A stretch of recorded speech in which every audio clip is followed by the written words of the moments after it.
প্রিয় শিক্ষার্থীবৃন্দ, diploma in engineering শিক্ষাক্রমের আজকের এই অনলাইন লাইভ ক্লাসে সবাইকে স্বাগতম। আশা করি তোমরা ভালো আছো এই করোনাকালীন সময়ে এবং ঘরেই আছো।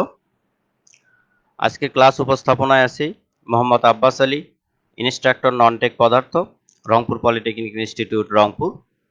আজকে লেকচার 7,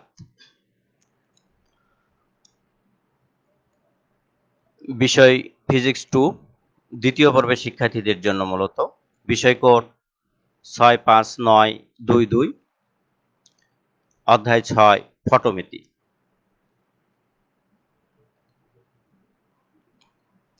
আজকের আলোচনায় যা থাকছে: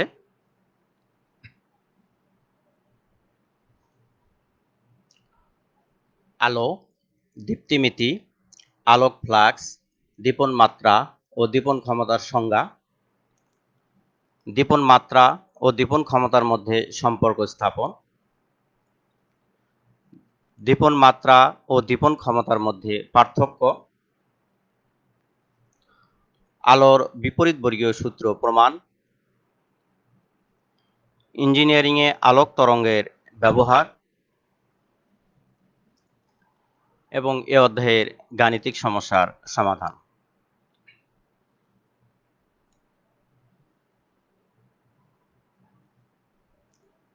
শুরুতেই জেনে নেওয়া যাক আলো কি। আমরা জানি আলো এক প্রকার শক্তি বা বাহ্যিক কারণ যা কোনো বস্তু চোখে দেখার অনুভূতি জাগায়। আলো কোনো বস্তুর উপর আপতিত হওয়ার পর তার চারদিকে বিক্ষিপ্ত হয়। এই বিক্ষিপ্ত আলো আমাদের চোখের রেটিনাতে পড়ে তাকে উত্তেজিত করে। সেই উত্তেজনা অপটিক নার্ভ দিয়ে মস্তিষ্কে বস্তু সম্পর্কে দর্শনের অনুভূতি জন্মায়। ফলে তখনই আমরা বস্তুটি দেখতে পাই। কোনো বস্তু দেখতে হলে চোখ, আলো এবং ওই বস্তু, এই তিনটি জিনিসেরই প্রয়োজন। আলোক মাধ্যম, যে সমস্ত বস্তুর মধ্য দিয়ে আলো চলাচল করে বা চলাচলের চেষ্টা করে তাকে আলোক মাধ্যম বলা হয়। এই আলোক মাধ্যম 3 প্রকার, যথা স্বচ্ছ মাধ্যম, ঈষৎ স্বচ্ছ মাধ্যম এবং অস্বচ্ছ মাধ্যম। স্বচ্ছ মাধ্যম, যে সকল মাধ্যমের মধ্য দিয়ে আলোকরশ্মি অতি সহজেই চলাচল করতে পারে তাকে স্বচ্ছ মাধ্যম বলা হয়, যেমন কাঁচ, পানি, বাতাস ইত্যাদি। ঈষৎ স্বচ্ছ মাধ্যম, যে সকল মাধ্যমের মধ্য দিয়ে আলোকরশ্মি আংশিকভাবে চলাচল করতে পারে তাদেরকে ঈষৎ স্বচ্ছ মাধ্যম বলা হয়, যেমন ঘষা কাঁচ, তৈলাক্ত কাঁচ, ট্রেসিং পেপার ইত্যাদি। এসবের মধ্য দিয়ে আলোকরশ্মি আংশিক চলাচল করতে পারে।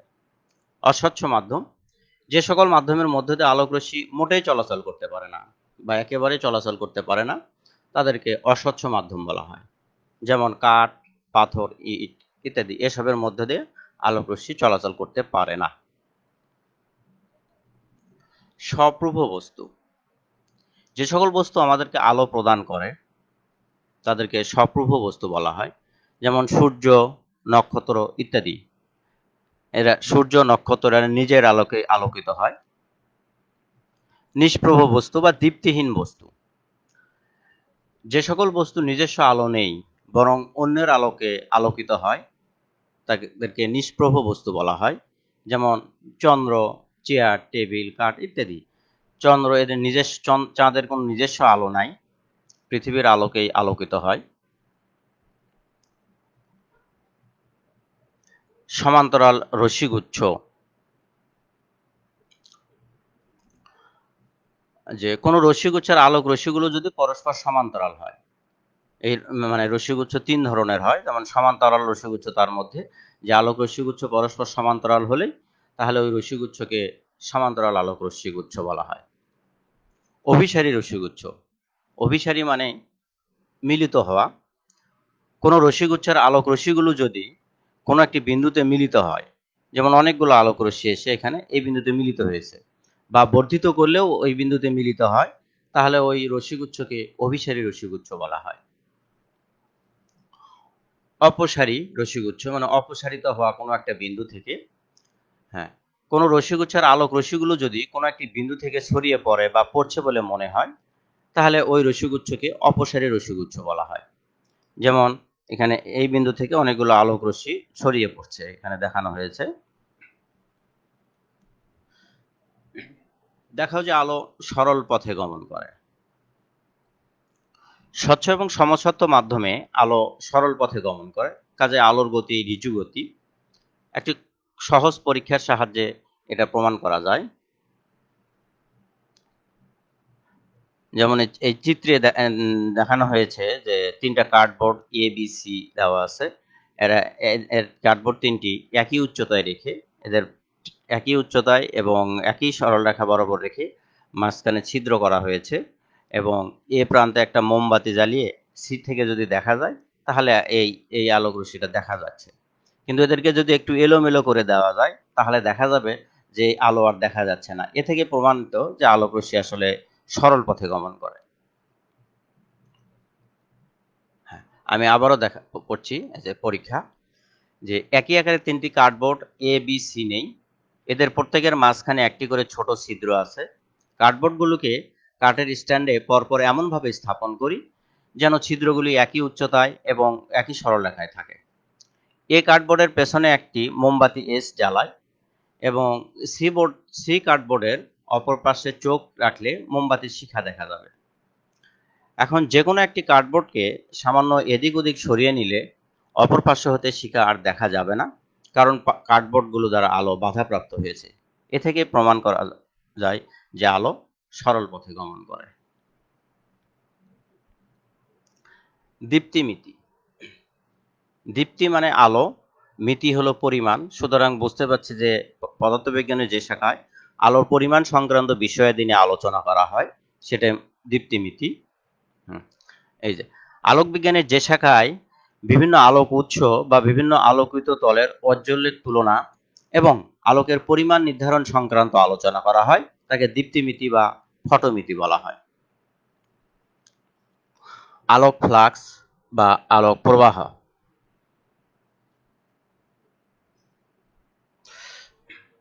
কোন দীপ্তিমান বস্তু থেকে প্রতি সেকেন্ডে যে পরিমাণ আলোক শক্তি নির্গত হয় তাকে আলোক ফ্লাক্স বা আলোক প্রবাহ বলা হয়। একে সাধারণত কিউ বা ফাই দ্বারাও প্রকাশ করা হয়। এর একক লুমেন। দীপন মাত্রা। কোন সুষম আলোকিত তলের কোন বিন্দুর চারদিকে একক ক্ষেত্রফলের উপর প্রতি সেকেন্ডে লম্বভাবে যে পরিমাণ আলো পতিত হয়। আবারও বলছি, কোন সুষম আলোকিত তলের কোন বিন্দুর চারদিকে একক ক্ষেত্রফলের উপর প্রতি সেকেন্ডে লম্বভাবে যে পরিমাণ আলো পতিত হয় তাকে ওই তলের দীপন মাত্রা বলা হয়। একে আই দ্বারা প্রকাশ করা হয়। ব্যাখ্যা। মনে করি এ ক্ষেত্রফল বিশিষ্ট কোন তলে প্রতি সেকেন্ডে কিউ পরিমাণ আলো লম্বভাবে পতিত হয়। তাহলে অতএব দীপন মাত্রা আই সমান সমান হবে কিউ বাই এ।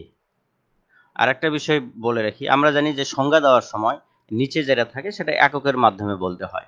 অন্যভাবেও আমরা বলতে পারি এ হলো ক্ষেত্রফল, কিউ আলোক ফ্লাক্স, বা প্রতি সেকেন্ডে পতিত আলোকেই বলা হয় আলোক ফ্লাক্স।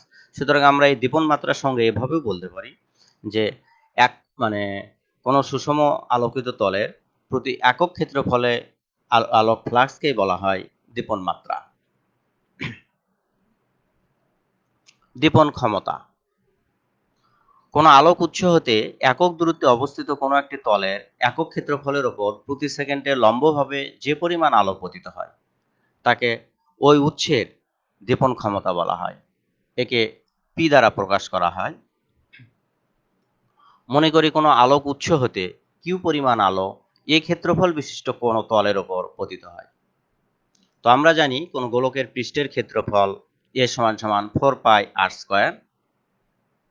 যেহেতু সংজ্ঞায় বলা হয়েছে যে একক দূরত্বে, হ্যাঁ, তাহলে আর সমান সমান যদি 1 বসানো হয় তাহলে আমরা লিখতে পারি এই এ সমান সমান 4 পাই আর স্কয়ার সমীকরণ থেকে এ সমান সমান 4 পাই।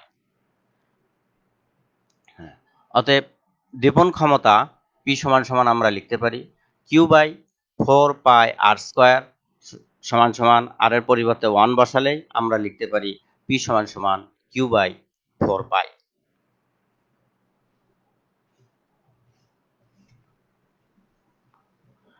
দীপন মাত্রা ও দীপন ক্ষমতার মধ্যে পার্থক্য। দীপন মাত্রা কোন তলের একটি বিন্দুর চারদিকে একক ক্ষেত্রফলের ওপর প্রতি সেকেন্ডে যে পরিমাণ আলো লম্বভাবে পতিত হয় তাকে ওই বিন্দুর দীপন মাত্রা বলা হয়। দীপন ক্ষমতা কোন আলোক উৎস হতে একক দূরত্বে অবস্থিত কোনো একটি তলের একক ক্ষেত্রফলের ওপর প্রতি সেকেন্ডে লম্বভাবে যে পরিমাণ আলো পতিত হয় তাকে ওই উৎসের দীপন ক্ষমতা বলা হয়। দীপন মাত্রাকে পি দ্বারা প্রকাশ করা হয়, আর দীপন মাত্রাকে আই দ্বারা প্রকাশ করা হয় এবং দীপন ক্ষমতাকে পি দ্বারা প্রকাশ করা হয়। দীপন মাত্রার একক ফট, ফুটবাতি, লাক্স ইত্যাদি এবং দীপন ক্ষমতার একক বাতি ক্ষমতা, ক্যান্ডেলা ইত্যাদি। দীপন মাত্রা হয় আলোকিত তলের কোনো একটি বিন্দুর, আর দীপন ক্ষমতা হয় কোনো একটি আলোক উৎসের।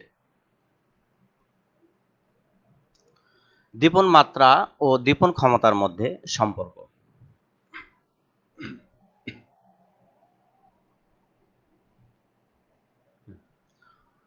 মনে করি আর ব্যাসার্ধ বিশিষ্ট একটি গোলকীয় তলের ক্ষেত্রফল এ। গোলকের কেন্দ্রে একটি আলোক উৎস এস হতে প্রতি সেকেন্ডে কিউ পরিমাণ আলো লম্বভাবে পতিত হয়।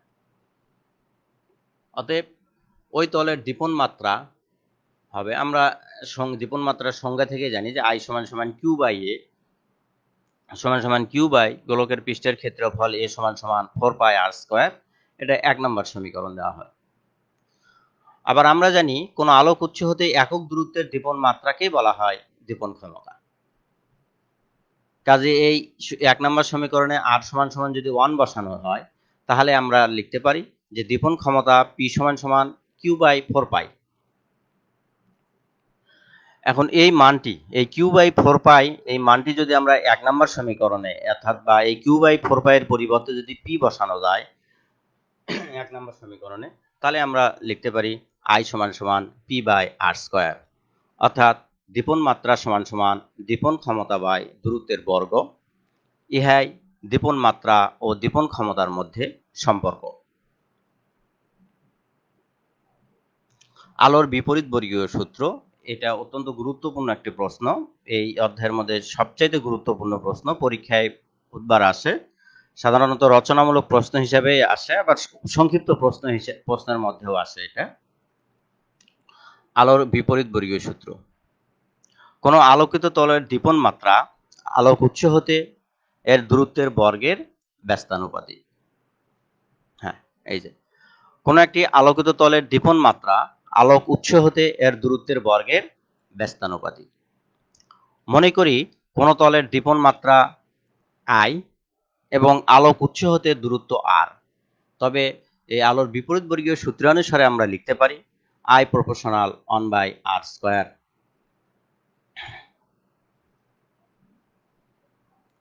প্রমাণ। মনে করি এস একটি আলোক উৎস হতে প্রতি সেকেন্ডে কিউ পরিমাণ আলো পতিত হচ্ছে।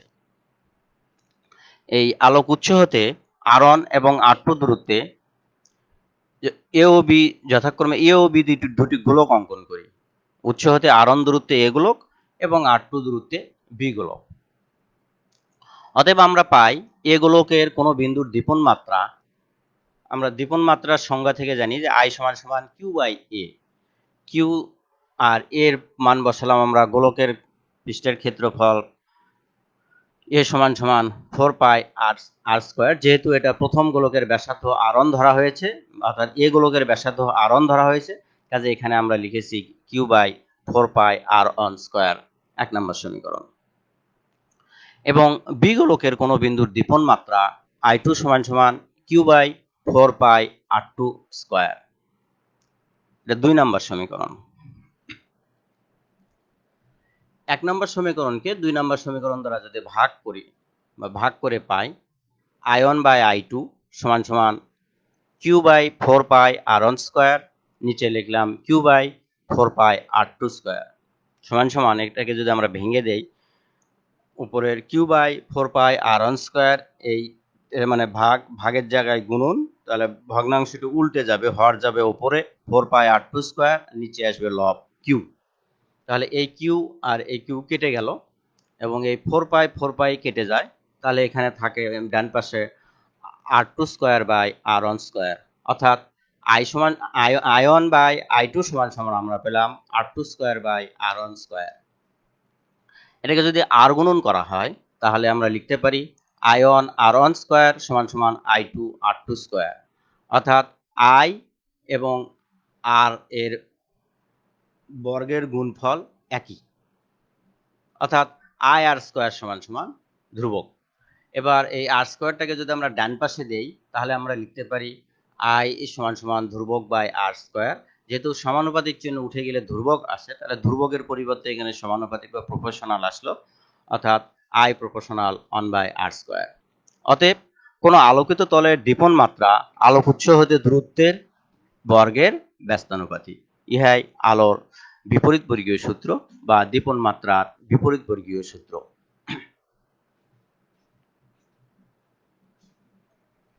ইঞ্জিনিয়ারিং এ আলোক তরঙ্গের ব্যবহার।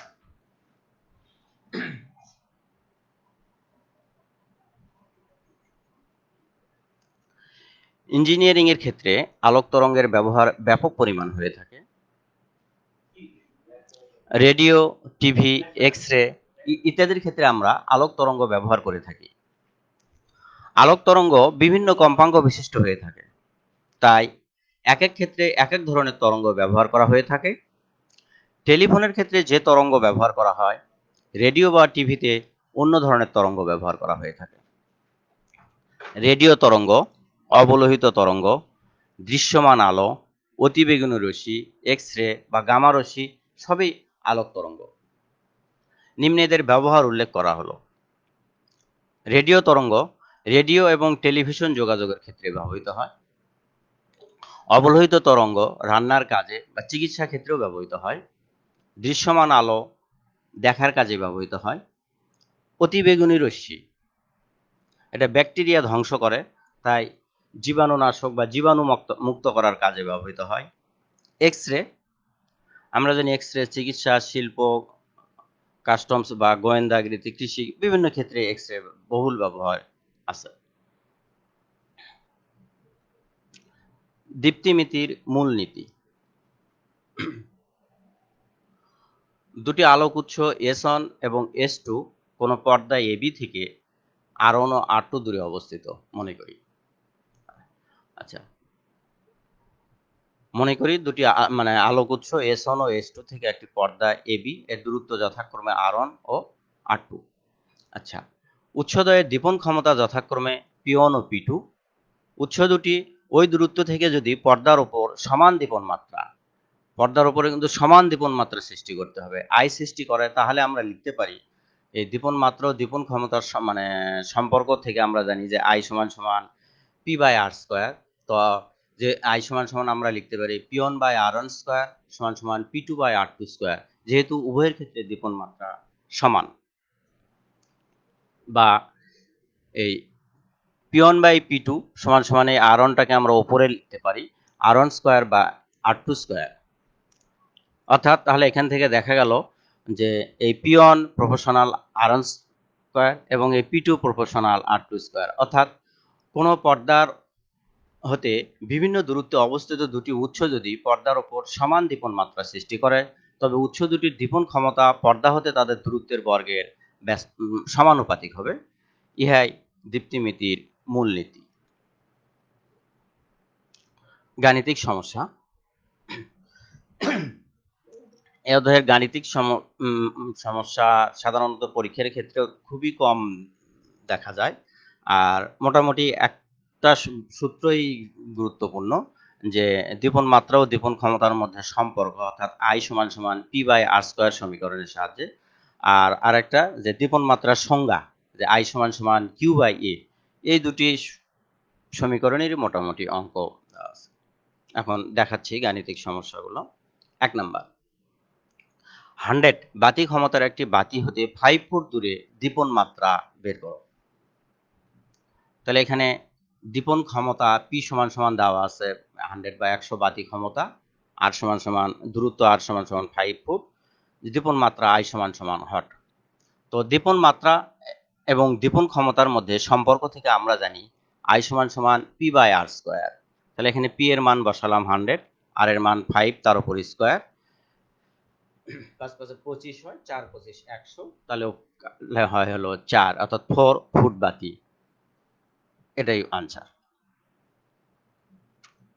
গাণিতিক সমস্যা 2, একটি বাতি হতে 6 ফুট দূরে দীপন মাত্রা 2 ফুট বাতি, দীপন ক্ষমতা কত? এখানে দীপন মাত্রা আই সমান সমান 2 ফুট বাতি, দূরত্ব আর সমান সমান 6 ফুট বা 6 ফুট, দীপন ক্ষমতা পি সমান সমান হট।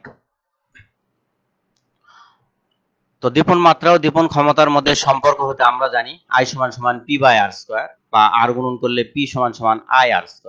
এখানে আই এর মান বসালাম 2 এবং আর এর মান 6, এর উপর স্কোয়ার দিলাম, তাহলে এটা গুলো 6 6 36, 2 36 2 72, অর্থাৎ 72 বাতি ক্ষমতা। এটাই আনসার। 3, গাণিতিক সমস্যা 3, 9 মিটার ইন্টু 6 মিটার দেয়ালে সুষমভাবে আলো পড়লে এর কোনো বিন্দুর দীপন মাত্রা হয় 100 লাক্স। দেয়ালে পতিত আলোক ফ্লাক্সের পরিমাণ নির্ণয় করো। এখানে 9 মিটার ইন্টু 6 মিটার, দৈর্ঘ্য গুণন প্রস্থ, যা আমরা জানি এটাই হলো ক্ষেত্রফল। এখানে ক্ষেত্রফল দেওয়া আছে, আর দীপন মাত্রা, ক্ষেত্রফল এ এর মান দেওয়া আছে, দীপন মাত্রা আই এর মান দেওয়া আছে, দেয়ালে পতিত আলোক ফ্লাক্স কিউ এর মান বের করতে হবে। তো এখানে এ সমান সমান 9 মিটার ইন্টু 6 মিটার সমান সমান হলো 54 মিটার স্কোয়ার, দীপন মাত্রা আই সমান সমান 100 লাক্স, এই আলোর পরিমাণ কিউ সমান সমান হট। তো আমরা জানি আই সমান সমান কিউ বাই এ, বা কিউ সমান সমান আই এ, বা কিউ সমান সমান আই এর মান বসালাম 100, এর মান বসালাম হলো 54, তাহলেই আমরা পাই কিউ সমান সমান, লিখতে পারি 5400, অর্থাৎ 5400 লুমেন। এটা সংক্ষেপে এল এম দ্বারা প্রকাশ করেছি, এটা লুমেন। আলোক ফ্লাক্সের একক হলো লুমেন। 4 নম্বর অঙ্ক, এটা 1 নম্বর অঙ্কটার মতোই, মানে হুবহু, জাস্ট হলো ওইটা ছিল এপিএস পদ্ধতিতে আর এটা এমকেএস পদ্ধতিতে। এই যে 150 সিডি দীপন ক্ষমতার একটি বাতি থেকে 5 মিটার দূরে অবস্থিত কোনো বিন্দুর দীপন মাত্রা কত হবে?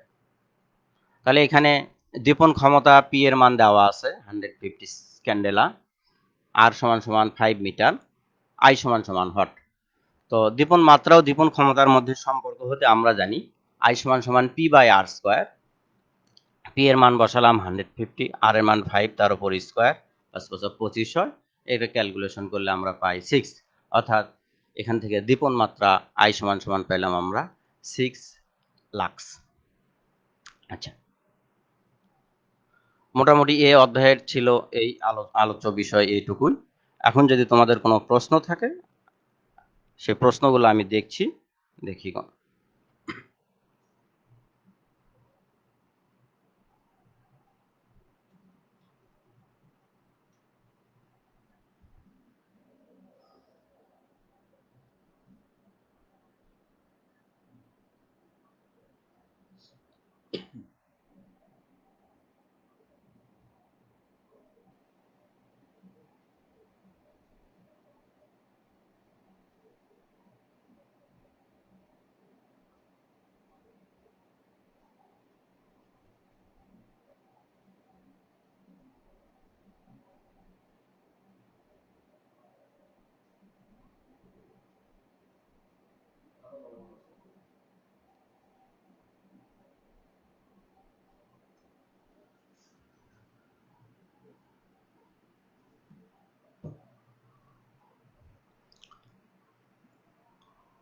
এখানে মানে প্রশ্ন উত্তর দেওয়ার মতন আসলে উল্লেখযোগ্য কোনো প্রশ্ন দেখতে পাচ্ছি না। যা হোক, বাড়ির কাজ দিয়ে দেই কিছু। 1 নম্বর সংজ্ঞা লেখো। দীপ্তিমিতি, আলোক ফ্লাক্স, দীপন মাত্রা। 2 দীপন মাত্রা ও দীপন ক্ষমতার মধ্যে সম্পর্ক স্থাপন করো। আলোর বিপরীত বর্গীয় সূত্র লেখো এবং প্রমাণ করো। 120 বাতি ক্ষমতা 120 বাতি ক্ষমতার একটি বাতি হতে 10 ফুট দূরে দীপন মাত্রা বের করো। এটুকুই তোমার বাড়ির কাজ। এটা করে তোমরা সেশনাল খাতায় এটা লিখে রাখবে এবং পরবর্তীতে ক্লাস শুরু হলে সংশ্লিষ্ট ক্লাস টিচারকে এটা জমা দিবে।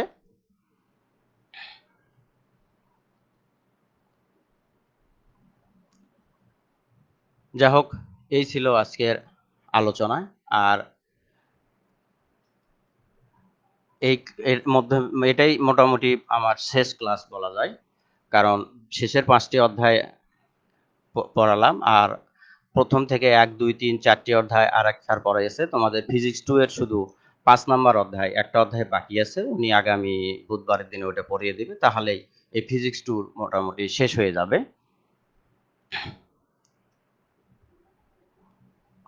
আর এই এই ডিপ্লোমা ইন ইঞ্জিনিয়ারিং শিক্ষাক্রমের অনলাইন ক্লাস চালু করার দেওয়ার জন্য কারিগরি শিক্ষা অধিদপ্তর সংশ্লিষ্ট সবাইকে আমি ধন্যবাদ জানাই। পাশাপাশি A2I তারা অত্যন্ত পরিশ্রম করেছে এবং বিভিন্নভাবে কারিগরি সহায়তা দিয়ে এই ক্লাস নেওয়ার ক্ষেত্রে তারা সহযোগিতা করেছে। আমি তাদের সবাইকে ধন্যবাদ জানাচ্ছি। আর এই ভিডিওটি যদি পুনরায় দেখতে চাও তাহলে ভিজিট করতে হবে দক্ষতা বাতায়ন অথবা www.skills.gov.bd তে। তো পরিশেষে আবারও সবাইকে ধন্যবাদ জানিয়ে এখানেই শেষ করছি। আল্লাহ হাফেজ।